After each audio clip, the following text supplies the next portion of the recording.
Dear student, नमस्कार। आवेशों की प्रतिकर्षण और आकर्षण बल, आवेशों का जो विद्युत प्रेरण होता है उनके बीच में, और आवेशों की योज्यता। अब हम पाठ को आगे बढ़ाते हुए आवेश के अन्य गुणों पर चर्चा करेंगे। प्यारे छात्रों, विद्युत आवेश क्या है इस बात को हम भली भांति समझ चुके हैं। अगर इलेक्ट्रॉन कम है तो हम कहेंगे कि वस्तु धनावेशित है, और इलेक्ट्रॉनों की अधिकता है सामान्य वस्तु ऋणावेशित है। हमने ये भी अध्ययन किया था पिछले सत्र में कि परस्पर जो विपरीत आवेश होते हैं, यानी धनावेश और ऋणावेश, वो एक दूसरे को आकर्षित करते हैं, और समान प्रकार के आवेश एक दूसरे को प्रतिकर्षित करते हैं। इस गुण को हमने आवेशों का आकर्षण या प्रतिकर्षण के नाम से जाना था या इसका अध्ययन किया था। आवेशों के प्रेरण की हमने बात करी थी कि यदि किसी आवेशित वस्तु के पास कोई उदासीन वस्तु लाई जाती है तो वो बिना उससे संपर्क करे ही उसमें एक विपरीत प्रकार का आवेश उत्पन्न हो जाता है, उदासीन वस्तु में भी। इस घटना को हमने आवेशों का प्रेरण कहा, और यह घटना आवेशों के प्रेरण के नाम से जानी जाती है। क्यों आवेश का प्रेरण होता है, कैसे होता है, इसको भी हमने पिछले सत्र में अध्ययन किया था। आवेशों की योज्यता पे हमने बात की थी, एडिटिविटी ऑफ चार्जेज। हमने कहा था कि अगर किसी निकाय में एक से ज्यादा आवेश उपस्थित हैं तो जो निकाय का, पूरे सिस्टम का संपूर्ण आवेश होता है वो उन अलग अलग आवेशों के बीजगणितीय योग के बराबर होता है। बीजगणितीय योग का तात्पर्य यानी चिन्ह सहित, अगर धनावेश है तो धन में लेंगे और ऋणावेश है तो ऋण में लेंगे। तो ये तीन गुणों पर हमने चर्चा पिछले सत्र में कर ली थी। अब आवेशों के गुणधर्म को हम आगे बढ़ाते हुए बात करते हैं आवेश की अगली विशेषता पर, जो है आवेश का संरक्षण। कक्षा 11 में भी हमने संरक्षण नियमों के बारे में पढ़ा है। द्रव्यमान संरक्षण के बारे में हम जानते हैं, ऊर्जा संरक्षण का नियम हमने पढ़ा है। तो इसी प्रकार संवेग संरक्षण का नियम हमने पढ़ा है। आवेश भी एक प्रकार की संरक्षित राशि है।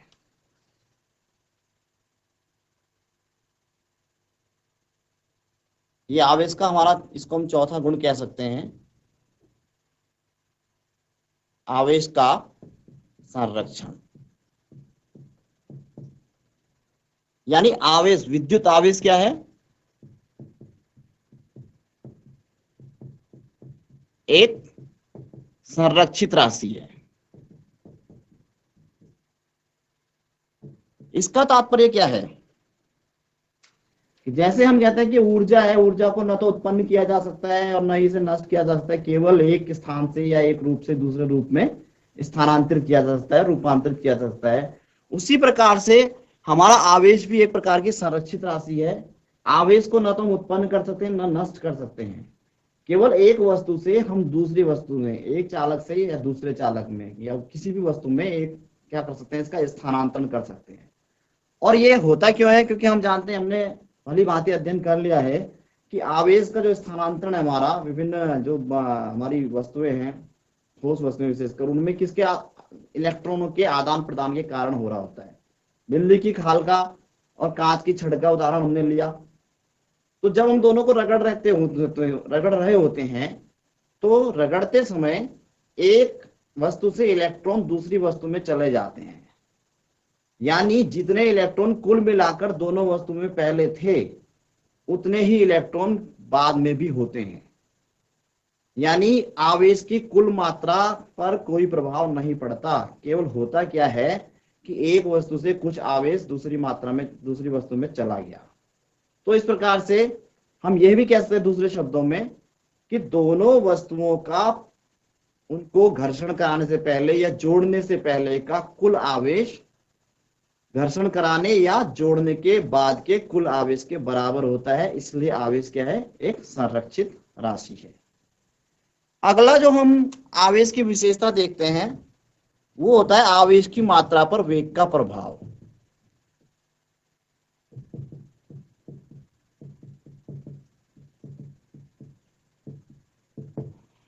यहां पर हम आवेशित कण की बात कर रहे हैं। कोई भी आवेशित कण है, उस पर जो आवेश की मात्रा होगी, अगर उस कण का वेग बदल रहा है, बढ़ रहा है या घट रहा है, तो उसके आवेश पर इसका कोई प्रभाव नहीं पड़ता है। यानी हम कह सकते हैं कि आवेशित कण के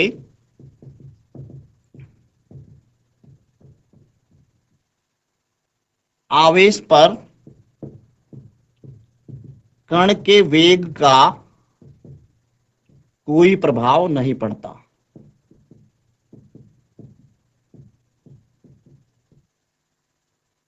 इसको हम इस तरह से भी समझ सकते हैं कि इलेक्ट्रॉन, जिसका आवेश हम एक इकाई मानते हैं, यानी 1.6 इंटू 10⁻⁻19 कूलम, तो इलेक्ट्रॉन का वेग अगर बढ़ भी जाए या घट जाए, यानी हम उसे त्वरित कर दें या कम भी कर दें, तो भी उस पर आवेश कितना रहेगा, 1.6 इंटू 10⁻⁻19 कूलम ही रहेगा।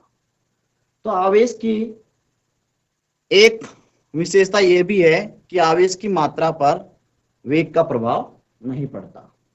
और जो आवेश का अगला गुण है, वो बहुत महत्वपूर्ण गुण भी है, जिसको हम कहते हैं आवेश का क्वांटमीकरण। इसे समझना थोड़ा अधिक आवश्यक है, क्योंकि आवेश का क्वांटमीकरण, ये हमारा एक क्वांटमीकरण शब्द नया आया है। अधिक आवश्यक का मतलब मेरा इसलिए है कि इस पे हमें थोड़ा सा समय देने की आवश्यकता है, क्योंकि संरक्षण नियम हम पहले ही पढ़ चुके हैं, वेग के बारे में हम पहले से जानकारी रखते हैं, आवेश क्या है इसको हम समझ चुके हैं। ये क्वांटमीकरण शब्द क्या है, तो क्वांटम का अभी विस्तार से हम अगले अध्याय में चर्चा करेंगे, लेकिन अभी मोटे तौर पर मैं ये कह सकता हूं कि क्वांटम का मतलब होता है एक ऐसे पैकेट से कि जो फिक्स है, जिसमें जो भी मात्रा है वो बिल्कुल निर्धारित है, उसे हम खोल नहीं सकते। कुल मिलाकर एक उदाहरण से इसको मैं ऐसे समझ सकते हैं हम कि यदि हमारे पास केवल 1 रुपए के कुछ सिक्के हैं, हमारे पास 1 रुपये से छोटा कोई भी सिक्का नहीं है, और हमें कुछ खरीदारी या लेन देन रुपयों का करना है, तो या तो हम 1 रुपया दे सकते हैं, या 2 रुपया दे सकते हैं, या 3, 4, 5, यानी 1 के गुणक में ही दे सकते हैं। मान लिया हमसे कोई कहे कि 5.5 रुपए किसी चीज की कीमत है, तो 5.5 रुपये का आदान प्रदान हम नहीं कर सकते, 5 रुपया कर सकते हैं, या फिर सीधे उसके बाद 6 रुपए का ही कर सकते हैं, यानी उसका कोई फ्रैक्शन या पार्ट हम नहीं कर सकते। तो यहां पर हमारा जो 1 रुपये की यूनिट है, उसको हम एक क्वांटा मान सकते हैं, क्वांटम या एक पैकेट मान सकते हैं। तो एक महत्वपूर्ण प्रयोग फिजिक्स में हुआ था, मिलिकन ऑयल ड्रॉप एक्सपेरिमेंट।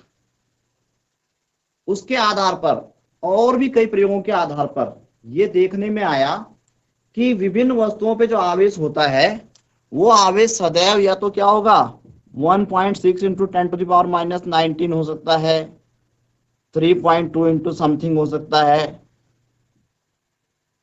4.8 हो सकता है,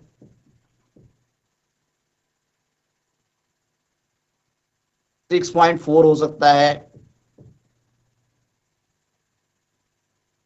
ये सब कूलम में। यहां पर सभी वैज्ञानिकों ने यह बताया, जिन्होंने भी इस तरह के प्रयोग किए, कि किसी भी वस्तु पे जो आवेश की मात्रा है, उसके संभावित मान कुछ इस प्रकार के हो सकते हैं। इसमें बहुत सारे और भी मान हो सकते हैं, लेकिन इनके मानों की प्रकृति हमें इन 2-4 उदाहरणों से ही स्पष्ट हो रही होगी। यहां पे हम क्या देख रहे हैं कि इनमें प्रत्येक मान में ये जो इकाई है, ये सब में उभयनिष्ठ है, यानी अन्य जितने भी संभावित मान किसी आवेश के हैं, आवेश की मात्रा के जितने भी संभावित मान हैं, वो मान किसी ना किसी रूप में इसके पूर्ण गुणक हैं। किसके पूर्ण गुणक हैं? 1.6 इंटू 10⁻⁻19।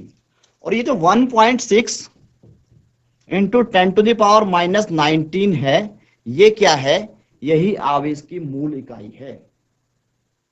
जैसे मैंने 1 रुपये के पैकेट का उदाहरण दिया था, तो ये आवेश का एक पैकेट है। इस पैकेट को ना तो हम बांट सकते हैं, और ना ही इसके किसी प्रकार से इसे भिन्न रूप में ले सकते हैं। भिन्नात्मक माने फ्रैक्शनल रूप में नहीं ले सकते। तो कोई भी आवेश किसी भी वस्तु पे जो भी संभावित आवेश होगा वो आवेश सदैव क्या होगा, 1.6 इंटू 10⁻⁻19 कूलम का पूर्ण गुणक होगा। और ये जो राशि है इसे ही हम आवेश की इकाई कहते हैं और ई से प्रदर्शित करते हैं। इलेक्ट्रॉन पर भी इतना ही आवेश होता है ऋणात्मक। तो ये जो ई है, ई का मान 1.6 इंटू 10⁻⁻19 कूलम है।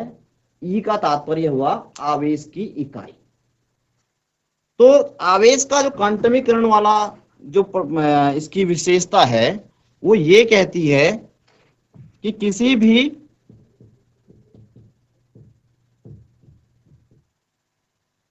वस्तु पर उपस्थित आवेश का मान सदैव ई का पूर्ण गुणक होता है। यानी अगर किसी वस्तु पर आवेश कुल मिलाकर Q है तो ये निश्चित रूप से Ne के बराबर होगा। अब ये प्लस में भी हो सकता है और माइनस में भी हो सकता है। यानी आवेश, जैसे हम पहले अध्ययन कर चुके हैं कि आवेश धनात्मक भी हो सकता है और ऋणात्मक भी हो सकता है, दोनों प्रकार का हो सकता है। लेकिन जितना भी होगा संख्यात्मक रूप से उसका जो मान होगा वो ई का पूर्ण गुणक होगा, जहां ई क्या है, 1.6 गुणा 10⁻⁻19 कूलम आवेश है और यही आवेश की इकाई है। तो ये जो नियम है या आवेश की जो विशेषता है इसी को हम बोलते हैं आवेश का क्वांटमीकरण। तो आवेश की ये सभी विशेषताएं नंबर 1 से नंबर 6 तक कुल 6 विशेषताएं हमने देखी। आवेश का आकर्षण या प्रतिकर्षण, आवेश की प्रेरण, आवेश की योज्यता, आवेश का संरक्षण, आवेश की मात्रा पर वेग का प्रभाव और आवेश का क्वांटमीकरण। इन 6 विशेषताओं से युक्त होता है हमारा विद्युत आवेश। आवेश का क्वांटमीकरण, इस पर आंकिक प्रश्न भी परीक्षा में काफी मात्रा में पूछे जाते हैं और अलग अलग तरीकों से पूछे जाते हैं। क्योंकि अभी पाठ्यक्रम की शुरुआत है इसलिए हम थोड़ा सा एक आध आंकिक प्रश्न का भी अभ्यास करेंगे। तो मान लिया एक प्रश्न हमारे पास इस तरह से आता है कि धातु की एक गोली पर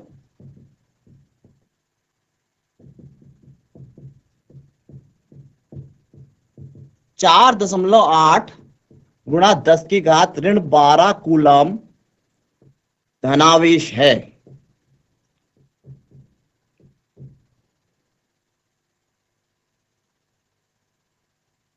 इस पर कितने इलेक्ट्रॉनों की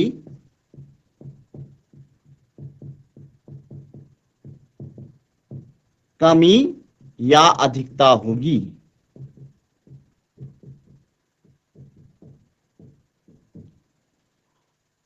आप गत वर्षों के प्रश्न पत्रों को देखेंगे या अपनी पाठ्य पुस्तक को भी देखेंगे तो उसमें इस तरह के प्रश्न आवेश के क्वांटमीकरण पर बहुत सारे नजर आएंगे।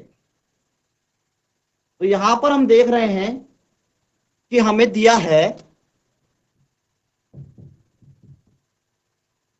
वस्तु पर आवेश Q बराबर कितना है, 4.8 गुणा 10⁻⁻12 कूलम। और हम जानते हैं कि आवेश के क्वांटमीकरण के सिद्धांत से Q बराबर होता है Ne। और यहां पे आवेश धनात्मक हमको दिया हुआ है तो यहां पे Q बराबर धन में ही हम ले लेंगे Ne। और हमें निकालना क्या है कि कितने इलेक्ट्रॉनों की कमी या अधिकता है। तो ये तो चूंकि स्पष्ट है कि इसमें क्या है, आवेश धनावेश है, और हम जानते हैं कि यदि वस्तु धनावेशित होती है तो धनावेश होने का तात्पर्य ही यह है कि उसमें इलेक्ट्रॉनों की क्या होगी, कमी होगी। तो ये तो हम निर्धारित कर लेंगे कि वस्तु धनावेशित है, इसलिए उसमें क्या है, इलेक्ट्रॉनों की कमी है। लेकिन कितने इलेक्ट्रॉनों की कमी है, वो संख्या जो n है इलेक्ट्रॉनों की, उसको ज्ञात करने के लिए हम इस सूत्र का प्रयोग कर सकते हैं, जो कि Q बराबर NE है। और E हम जानते हैं क्या होता है, अभी हमने बात की है कि E आवेश की इकाई है, जिसको 1.6 इंटू 10⁻⁻⁻19 कूलम हम लिखते हैं, या इतनी ये होती है। Q बराबर NE से हम निकाल सकते हैं कि इलेक्ट्रॉनों की संख्या जो है, जो कि सामान्य अवस्था से कम या ज्यादा हो चुकी होगी इसमें, इस पदार्थ में या धातु की गोली पर, वो कितनी होगी, N बराबर क्या आ जाएगा, Q बटे E, और आप इसका मान रख सकते हैं 4.8 गुणा 10⁻12 बटे 1.6 इंटू 10⁻⁻19। इसको आप सरल कर सकते हैं तो ये 3 बार इससे कट जाएगा, और 10⁻19 ऊपर जाएगी तो प्लस में आ जाएगी, माइनस के 12 पावर है तो +7 हमारी पावर बच जाएंगी। सिंपल मैथमेटिकल कैलकुलेशन है। तो इतने इलेक्ट्रॉन जो है उसमें क्या होंगे, कम या ज्यादा होंगे। अब कम होंगे या ज्यादा होंगे इसका निर्धारण कैसे करेंगे, वो इस तथ्य के आधार पर कि वहां पे हमें क्या दिया है, धनावेश। तो चूंकि गोली क्या है, धनावेशित है,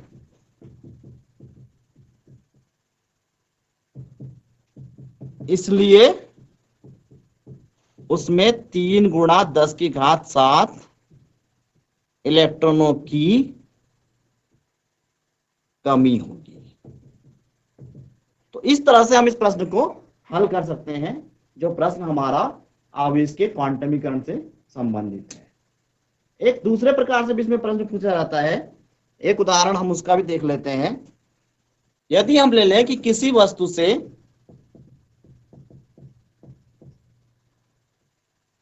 2 गुणा 10⁵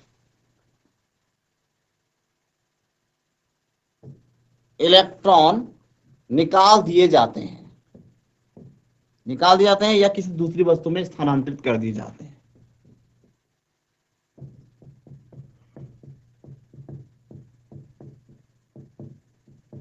तो वस्तु पर उपस्थित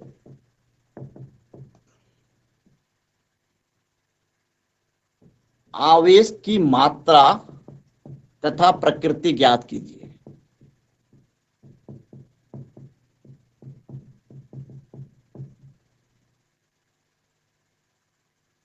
सिद्धांत इसमें भी आवेश का क्वांटमीकरण का ही लगेगा, लेकिन प्रश्न का स्वरूप थोड़ा सा परिवर्तित हो गया है।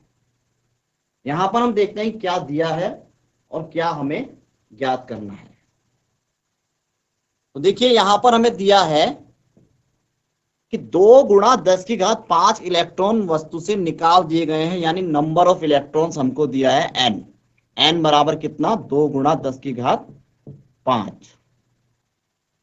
इलेक्ट्रॉन का आवेश या जो इकाई आवेश है उसको हम जानते हैं कि कितना है, 1.6 इंटू 10⁻⁻19 कूलम। तो इसलिए आवेश के क्वांटमीकरण के सिद्धांत से हम निकाल सकते हैं कि वस्तु पर उपस्थित जो आवेश होगा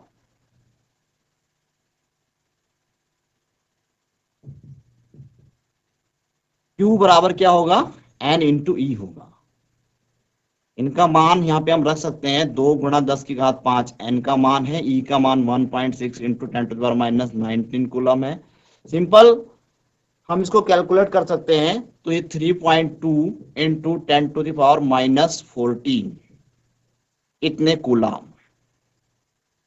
तो इससे हमें स्पष्ट रूप से निकल के आया हमारे समझ कि वस्तु से 2 गुणा 10⁵ इलेक्ट्रॉन निकालने के बाद, यानी किसी दूसरी वस्तु में स्थानांतरित करने के बाद, वो वस्तु आवेशित हो जाती है, और आवेशित होने के पश्चात उस पर उपस्थित आवेश की जो मात्रा है 3.2 इंटू 10⁻⁻14 कूलाम हो जाती है। लेकिन इसकी प्रकृति क्या होगी, इस वस्तु पर जो आवेश आया, इस आवेश की प्रकृति क्या होगी, तो वो हम इस तथ्य से निर्धारित कर सकते हैं कि वस्तु से 2 × 10⁵ इलेक्ट्रॉन निकाल दिए गए हैं। निकाल दिए गए का मतलब सामान्य अवस्था में उसमें जितने इलेक्ट्रॉन थे उनसे 2 × 10⁵ इलेक्ट्रॉन कम हो गए हैं। तो हम जानते हैं कि चूंकि वस्तु में इलेक्ट्रॉनों की कमी आ गई है, तो कमी के कारण धनावेश उत्पन्न होता है। इसलिए हम यहाँ पे लिख सकते हैं कि चूंकि वस्तु पर इलेक्ट्रॉनों की कमी है,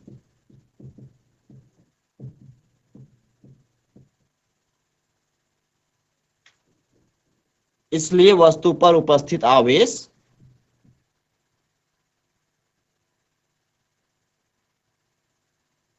धनात्मक होगा। तो यहाँ पे Q का मान हम लिख सकते हैं कि यह धन में होगा, प्लस 3.2 इंटू 10⁻⁻14 कूलम। तो इस तरह से हम आवेश के क्वांटमीकरण पर आधारित सामान्य प्रश्नों को हल कर सकते हैं। तो मैं समझता हूं कि इन 2 उदाहरणों से ये काफी हद तक क्लियर हो गया होगा। आप ऐसे ही प्रश्नों का अभ्यास पाठ्यपुस्तक के आधार पर भी कर सकते हैं। पाठ्यपुस्तक में और गत वर्ष की परीक्षाओं में इस तरह के बहुत सारे प्रश्न पूछे गए हैं, तो आप इनका अभ्यास कर सकते हैं। अगला हमारा जो टॉपिक है वो पदार्थों के 2 रूपों में वर्गीकरण से संबंधित है, जिनको हम बोलते हैं चालक तथा विद्युतरोधी। विद्युतरोधी को हम कुचालक या परावैद्युत भी कहते हैं। तो इनको हम समझने का प्रयास करेंगे। तो चालक क्या है?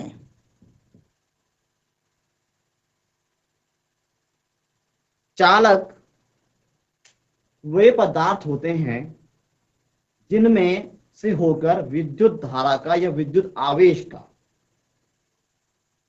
जिनमें से होकर विद्युत आवेश का प्रवाह सुगमता पूर्वक होता है। यानी जो अपने में से विद्युत आवेश को आसानी से होकर गुजरने देते हैं, वो सभी पदार्थ चालक कहलाते हैं। जैसे हमारी जितनी भी धातुएं हैं, कुछ विशेष प्रकार के द्रव होते हैं, ये सब क्या है? चालक। एल्यूमिनियम की तार, कॉपर की तार हम इसलिए यूज करते हैं, इसलिए इसका प्रयोग करते हैं क्योंकि ये क्या है? आवेश की चालक है। आवेश की चालक होने का मतलब इनमें से आवेश गुजर जाता है आसानी से। आवेश के मार्ग में इनका जो पदार्थ होता है, जिससे बने होते हैं, वो बाधा उत्पन्न नहीं करता है। तो ऐसे पदार्थ जिनमें विद्युत आवेश सुगमता पूर्वक प्रवाहित हो जाता है, ऐसे पदार्थों को हम चालक कहते हैं। इसके विपरीत विद्युतरोधी, या जिनको हम क्या कहते हैं? परावैद्युत भी इनको कहते हैं, या कुचालक। ये वो पदार्थ होते हैं जिनमें विद्युत आवेश का प्रवाह नहीं हो पाता। तो ये 2 प्रकार का वर्गीकरण हमारा है। इससे आगे का अध्ययन हम अगले सत्र में करेंगे। धन्यवाद।